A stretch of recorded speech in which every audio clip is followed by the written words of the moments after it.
श्री राधे राधे। स्वागत है आप सभी का आपके अपने चैनल व्रत कथा में। तो आज शुभ गुरुवार, आप सभी को शुभकामना। बृहस्पति के दिन हम श्रवण करेंगे बृहस्पति व्रत कथा। तो प्राचीन काल में भारत में एक राजा राज्य करता था। वह बड़ा ही प्रतापी और दानी था। वह नित्य मंदिर में दर्शन करने जाता था तथा ब्राह्मण और गुरु की सेवा किया करता था। उसके द्वार से कोई भी निराश होकर नहीं लौटता था। वह प्रत्येक गुरुवार को व्रत एवं पूजन किया करता था। वह गरीबों की सहायता करता था, परंतु यह सब बातें उसकी रानी को अच्छी नहीं लगती थी। ना वह व्रत करती और ना किसी को एक पैसा दान में देती थी तथा राजा से भी यह सब करने को मना किया करती थी। एक समय राजा शिकार खेलने वन को गए हुए थे। घर पर रानी और दासी थी। उस समय गुरु बृहस्पति देव एक साधु का रूप धारण कर राजा के दरवाजे पर भिक्षा मांगने गए तथा भिक्षा मांगी तो रानी कहने लगी, हे साधु महाराज, मैं इस दान और पुण्य से तंग आ चुकी हूँ। मेरे से तो घर के कार्य ही समाप्त नहीं होते। इस कार्य के लिए तो मेरे पति देव ही बहुत हैं। आप ऐसी कृपा करें कि यह सब धन नष्ट हो जावे तथा मैं आराम से रह सकूं। साधु बोले, हे देवी, तुम तो बड़ी विचित्र हो। संतान और धन से कोई दुखी नहीं रहता, इसको तो सभी चाहते हैं। पापी भी पुत्र और धन की इच्छा रखता है। अगर आपके पास धन अधिक है तो भूखे मनुष्यों को भोजन करवाओ, प्याऊ लगवाओ, ब्राह्मणों को दान दो, धर्मशाला बनवाओ, कुआं, तालाब, बावड़ी, बगीचे आदि का निर्माण कराओ। निर्धन मनुष्यों की कुंवारी कन्याओं का विवाह करवाओ और अनेकों यज्ञ धर्म करो। इस प्रकार के कर्मों से आपके कुल का और आपके नाम परलोक में सार्थक हो जाएगा एवं स्वर्ग की प्राप्ति होगी। मगर वह रानी इन बातों से खुश ना हुई। वह बोली, हे साधु महाराज, मुझे ऐसा धन की आवश्यकता नहीं जिसको रखने और मनुष्य को दान दूं तथा जिसको रखने उठाने में मेरा सारा समय ही बर्बाद हो जाए।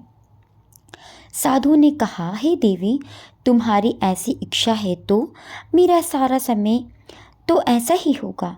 मैं तुम्हें बताता हूँ, वैसा ही करना। बृहस्पति के दिन घर के गोबर से लीपना, अपने केशों को धोना, केशों को धोते समय स्नान करना, राजा से कहना कि वे हजामत बनवाने आए, भोजन में मांस मदिरा खाना, कपड़े धोबी के यहाँ धुलने डालना। इस प्रकार 7 बृहस्पतिवार करने से तुम्हारा सब धन नष्ट हो जाएगा। ऐसा कहकर वह साधु महाराज वहाँ से अंतर्ध्यान हो गए। रानी ने साधु के कहे अनुसार वैसा ही किया। 3 बृहस्पतिवार ही बीते थे कि उसका समस्त धन नष्ट हो गया और वह भोजन के लिए दोनों समय तरसने लगी, संसारिक भोगों से दुखी रहने लगी। तब वह राजा रानी से कहने लगा कि रानी, तुम यहीं पर रहो, मैं दूसरे देश को जाता हूँ, क्योंकि यहाँ पर मुझे मनुष्य सभी जानते हैं, इसलिए कोई कार्य भी नहीं कर सकता। देश चोरी परदेश भी बराबर है। ऐसा कहकर राजा परदेश को चला गया। वह जंगल जाता और लकड़ी काट कर लाता तथा शहर में बेचता। इस तरह जीवन व्यतीत करने लगा। इधर राजा के घर रानी और दासी दुखी रहने लगी। किसी दिन भोजन और किसी दिन जल पीकर ही रह जाती। एक समय रानी और दासी को 7 दिन बिना भोजन के व्यतीत हो गए। तो रानी ने अपनी दासी से कहा, हे दासी, यहाँ पास ही के नगर में मेरी बहन रहती है। वह बड़ी ही धनवानी है। तू उसके पास जा और वहाँ से 5 सेर वैझर मांग ला, जिससे कुछ समय के लिए गुजारा हो जाएगा। इस प्रकार रानी की आज्ञा मानकर दासी उसकी बहन के पास गई। रानी की बहन उस समय पूजन कर रही थी, क्योंकि उस रोज बृहस्पति का व्रत था। जब दासी रानी की बहन को देखा और उसे बोली, हे रानी, मुझे तुम्हारी बहन ने भेजा है, मेरे लिए 5 सेर वैझर दे दो। इस प्रकार दासी ने अनेक बार कहा, परंतु रानी की बहन ने कुछ उत्तर ना दिया, क्योंकि वह उस समय बृहस्पति के व्रत की कथा सुन रही थी। इस प्रकार जब दासी को किसी प्रकार का उत्तर नहीं मिला तो वह बहुत दुखी हुई और क्रोध भी आया, परंतु वह बिना कुछ कहे लौटकर अपनी रानी के पास आकर बोली, हे रानी, तुम्हारी बहन तो बड़ी ही घमंडी है।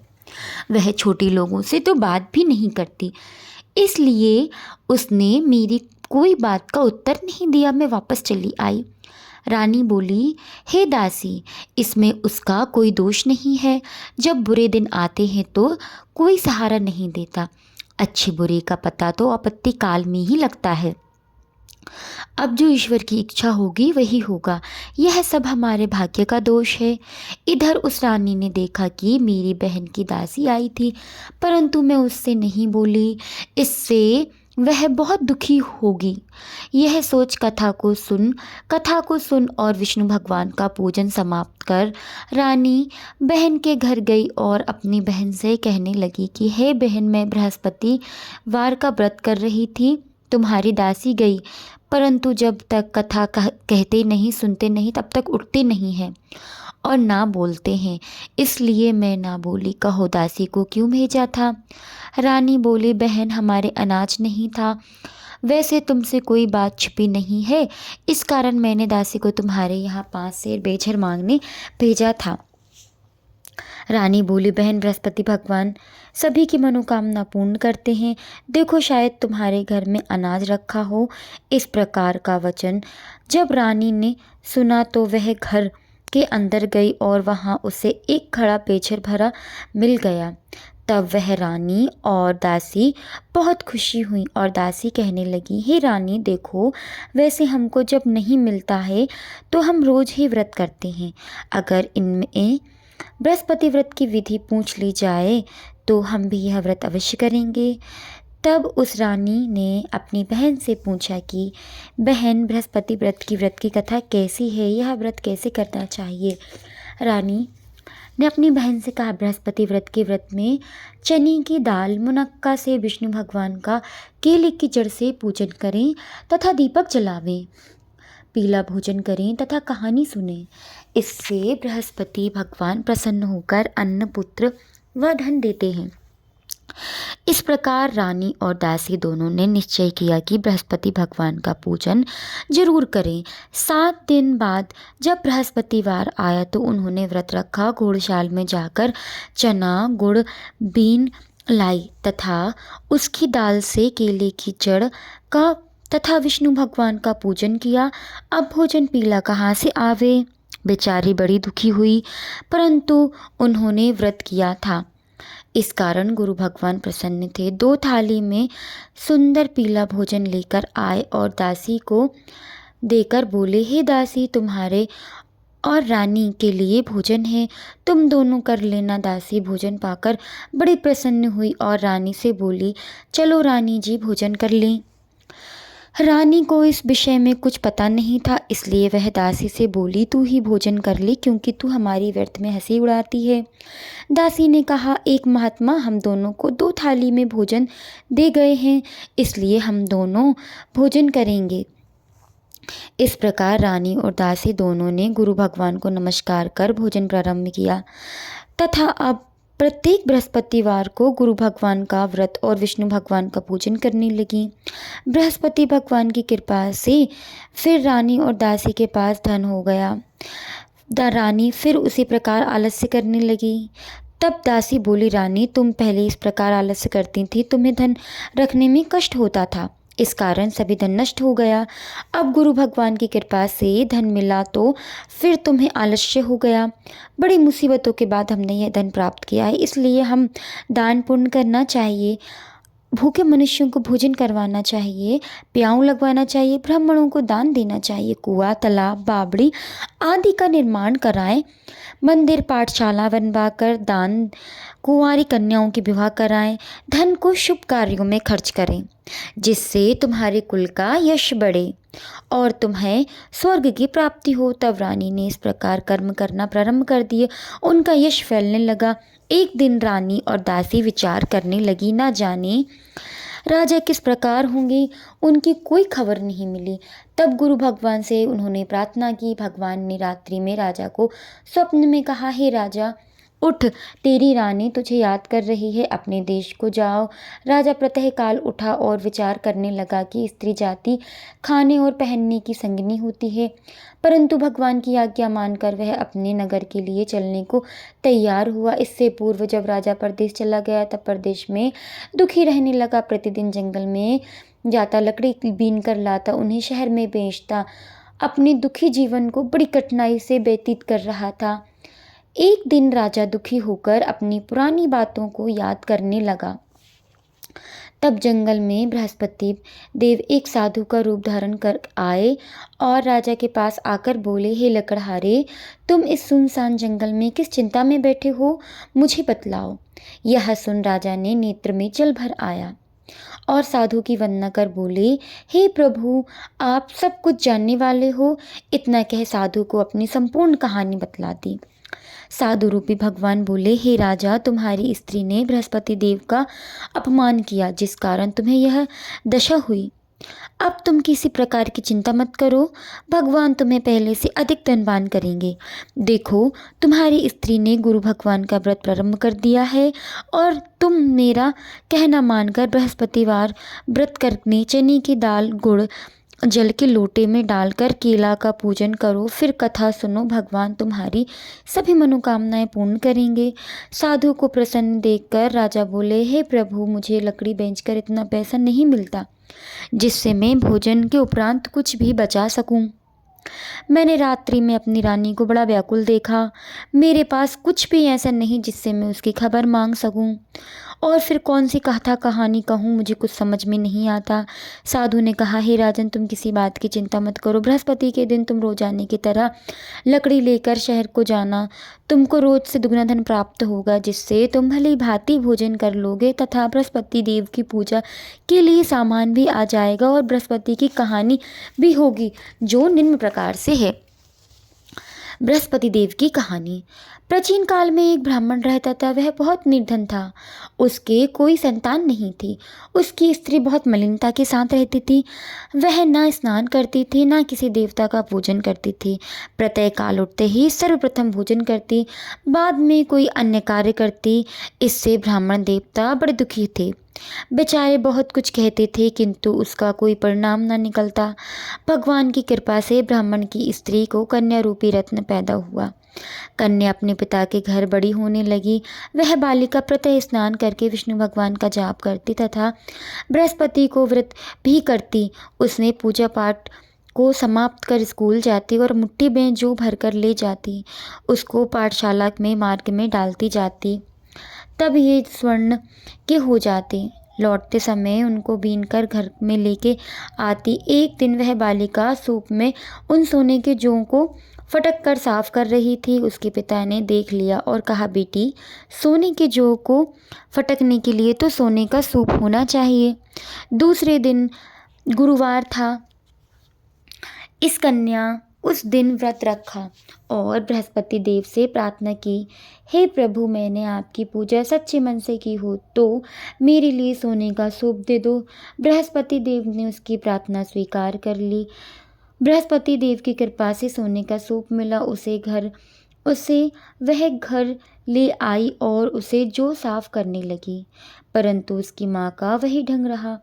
एक दिन की बात है कि वह कन्या सोने के सूप में जौ साफ कर रही थी।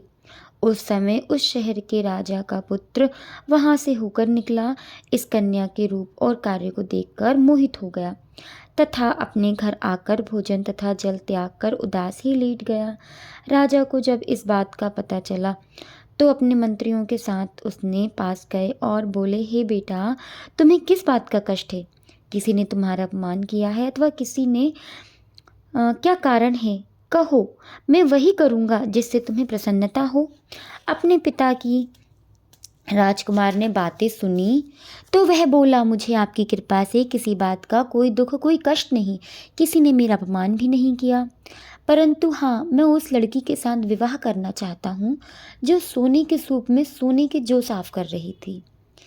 यह सुनकर राजा आश्चर्य में पड़ गया और बोला, हे बेटा, इस तरह की कन्या का पता तुम ही लगाओ, मैं उसके साथ तेरा विवाह अवश्य ही करा दूंगा। राजकुमार ने उस लड़की के घर का पता लगवाया। तब मंत्री उस लड़की के घर गए और ब्राह्मण देवता को सभी हाल बताया। ब्राह्मण देवता राजकुमार के साथ अपनी कन्या का विवाह करने के लिए तैयार हो गए तथा विधि विधान अनुसार कन्या का विवाह राजकुमार के साथ हो गया। कन्या के घर से जाते ही पहले भांति ब्राह्मण देवता के घर में गरीबी का निवास हो गया। अब भोजन के लिए भी अन्न बड़ी मुश्किल से मिलता। एक दिन दुखी होकर ब्राह्मण देवता अपनी पुत्री के पास गए। बेटी ने पिता की दुखी अवस्था को देखा और अपनी माँ का हाल पूछा। तब ब्राह्मण ने सभी हाल कहा।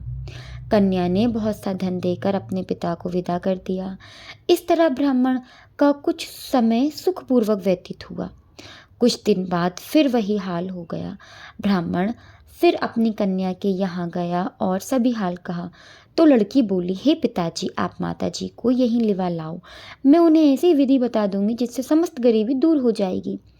वह ब्राह्मण देवता अपनी स्त्री को साथ लेकर वहीं पहुंचा। पुत्री अपनी माँ को समझाने लगी, हे मैया, तुम प्रातः काल उठकर सर्वप्रथम स्नान आदि कर भगवान विष्णु का पूजन किया करो तो सब प्रकार की दरिद्रता दूर हो जाएगी। परंतु उसकी माँ ने एक भी बात ना मानी और प्रातः काल उठकर अपनी पुत्री के बच्चों की झूठन खा ली।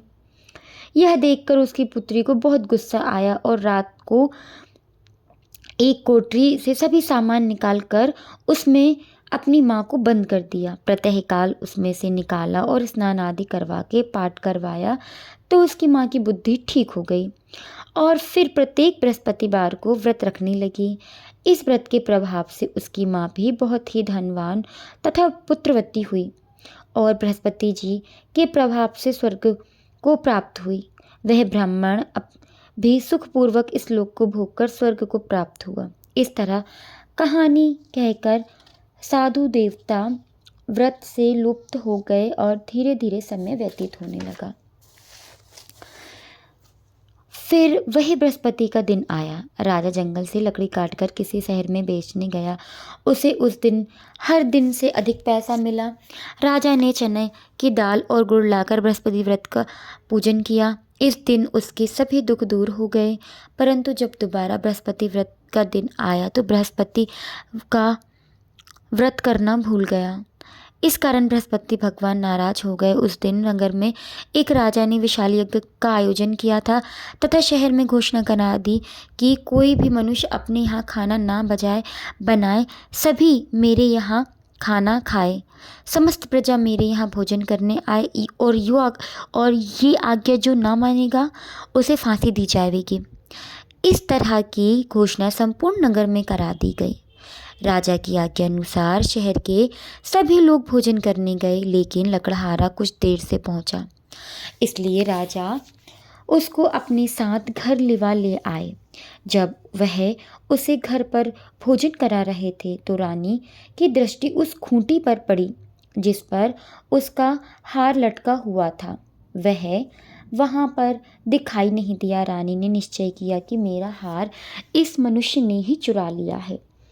उसी समय सैनिकों को बुलाकर उसको जेल खाने में डाल दिया।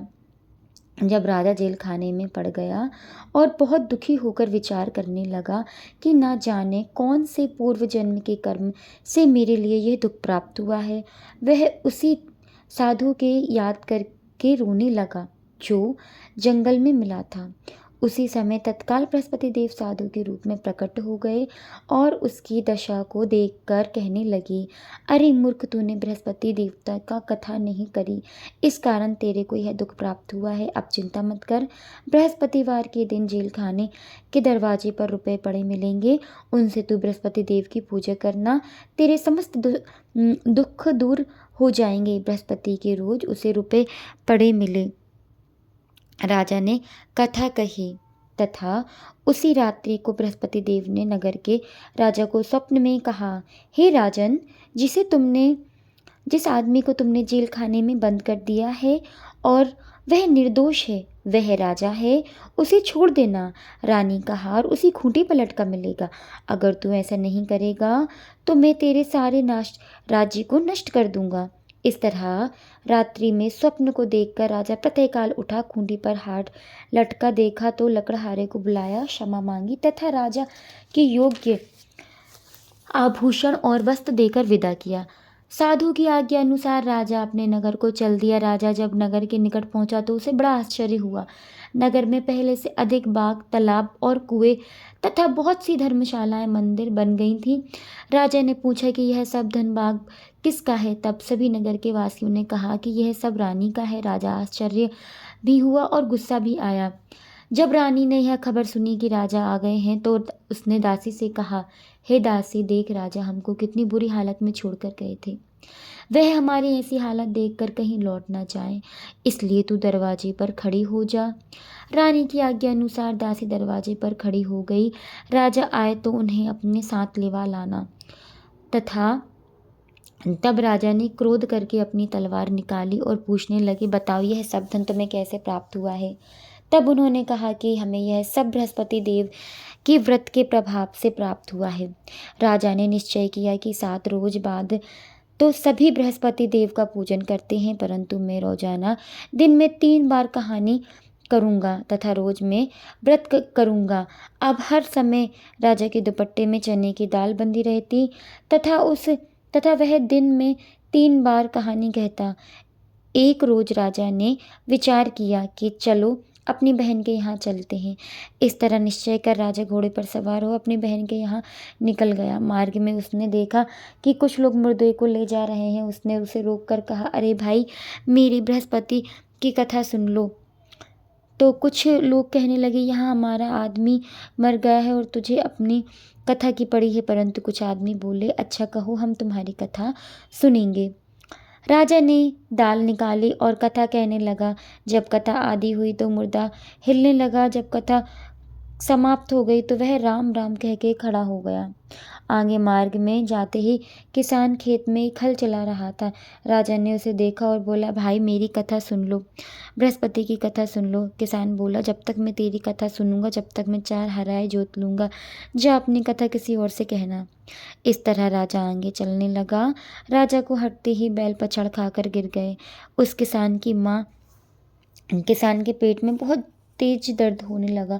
उसी समय उसकी माँ रोटी लेकर आई। उसने जब यह देखा, अपने पुत्र से सभी हाल पूछा। तब वह बेटा सभी हाल कह दिया। तो बुढ़िया दौड़ी दौड़ी उस घोड़सवार राजा के पास गई और उससे बोली, मैं तेरी कथा सुनूंगी, तू अपनी कथा मेरे खेत पर चलकर कहना। राजा ने बुढ़िया के खेत पर चलकर कथा कही। राजा कथा कही, जिसे सुनते ही वह बैल खड़े हो गए तथा किसान के पेट का दर्द भी बंद हो गया। राजा अपनी बहन के घर पहुंचा। बहन ने भाई की बहुत खूब मेहमानी की। दूसरे रोज प्रातःकाल राजा जागा तो उसने देखा समस्त लोग भोजन कर रहे हैं। वह बृहस्पति की कथा उसने अपनी बहन से कहा, बहन, ऐसा कोई मनुष्य है जिसने भोजन ना किया हो? वह मेरी बृहस्पति व्रत की कथा सुन ले। बहन ने बोला, भैया, यह देश ऐसा है कि पहले यहाँ पे सभी लोग भोजन करते हैं, बाद में कोई अन्य कार्य करते हैं। अगर कोई पड़ोस में हो तो मैं देख आऊँ। वह ऐसा कहकर चली गई, परंतु उसे कोई व्यक्ति नहीं मिला जिसने भोजन ना किया हो। अतः एक कुम्हार के घर में गई जिसका लड़का बीमार था। उसे मालूम हुआ कि इसके यहाँ 3 रोज से किसी ने भोजन नहीं किया है। रानी ने अपनी भाई की कथा सुनने के लिए कहा तो कुमार से कहा। वह तैयार हो गए। राजा ने उसके यहाँ जाकर बृहस्पति की कथा कही, जिसे सुनते ही उसका लड़का ठीक हो गया। अब तो राजा की प्रशंसा होने लगी। एक रोज राजा ने अपनी बहन से कहा कि हे बहन, अब हम अपने घर को जाएंगे, तू तैयार हो जा। राजा की बहन कहने लगी, हाँ, मैं सास से पूछती हूँ। तो सास ने कहा, हाँ चले जा, परंतु अपने लड़कों को मत ले जाना, क्योंकि तेरे भाई को कोई औलाद नहीं है। बहन ने अपने भाई से कहा, भैया मैं चलूँगी, परंतु कोई भी बालक नहीं जाएगा। राजा बोला, जब कोई बालक नहीं चलेगा तो तू चलकर क्या करेगी? वह बड़े दुखी मन से अपने नगर को लौट गया। राजा ने अपनी रानी से कहा, हम निर्वंशी राजा हैं, हमारा मुंह देखने का धर्म नहीं है। और उदासी के कारण उसने कुछ भोजन भी नहीं किया। रानी बोली, हे प्रभु, हे स्वामी बृहस्पति, हमें कोई औलाद अवश्य देंगे। उसी रात को बृहस्पति देव ने राजा के स्वप्न में कहा, हे राजा, उठ, सोच त्याग, तेरी रानी गर्भ से है। 90 महीने में उसके गर्भ में सुंदर पुत्र पैदा हुआ। तब राजा बोला, बहन, स्त्री जाति बिना भोजन के रह सकती है पर बिना बात कहे नहीं रह सकती है। इसलिए जब मेरी बहन आवे तो तू उससे कुछ मत कहना। जब राजा की बहन ने यह शुभ समाचार सुना तो वह बड़ी खुशी होकर आई और बधाई लेकर आई। भाई ने कहा भाई ने यह तभी रानी ने कहा, घोड़ा चढ़ी ना आई पर गधा चढ़ी आई। राजा की बहन बोली, भाभी मैं इस प्रकार ना कहती तो तुम्हें यह संतान कैसे प्राप्त होती। बृहस्पति देव ऐसे ही हैं, जैसी जिसकी मनोकामना होती है वैसे ही पूर्ण करते हैं, सभी मनोकामनाएं पूर्ण करते हैं तथा उसकी सदैव रक्षा करते हैं। संसार में जो मनुष्य सद्भावना से गुरु भगवान का पूजन व्रत सच्चे हृदय से करते हैं उनकी सभी मनोकामनाएं पूर्ण होती हैं। जो सच्ची भावना से रानी और राजा ने कथा का गुणगान किया तो उनकी सभी मनोकामनाएं बृहस्पति देव ने पूर्ण की। इसलिए सबको कथा सुनने के बाद प्रसाद लेकर जाना चाहिए और हृदय से मनन करते हुए जयकारा बोलना चाहिए। सभी बोले बृहस्पति देव की जय, विष्णु भगवान की जय। आइए इसी के साथ हम आरती प्रारंभ करते हैं।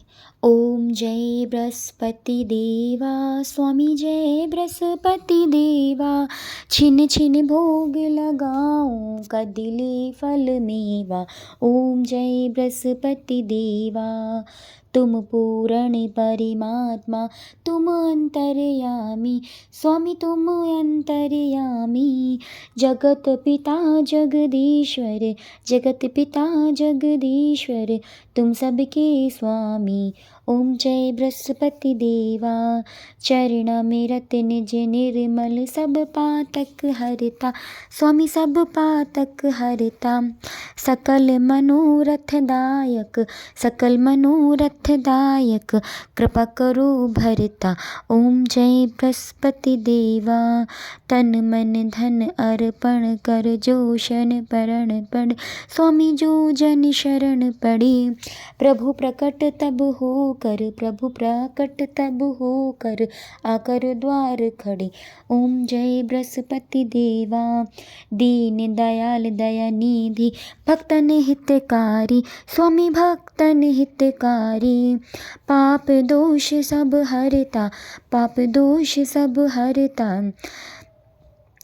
सकल मनोरथ दायक। ओम जय बृहस्पति देवा, सब संशय सब तारो, विषय विकार मिटाओ, संतन सुखकारी, स्वामी संतन सुखकारी।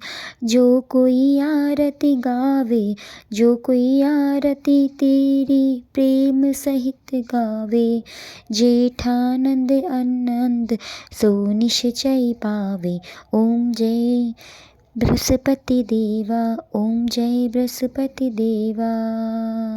विष्णु भगवान की जय, बोलो बृहस्पति भगवान की जय। इस कथा, इस आरती में हमसे जो कहीं भी गलती हमारे मन में या वाणी में या क्रिया से कहीं हुई हो तो प्रभु हमें क्षमा करें।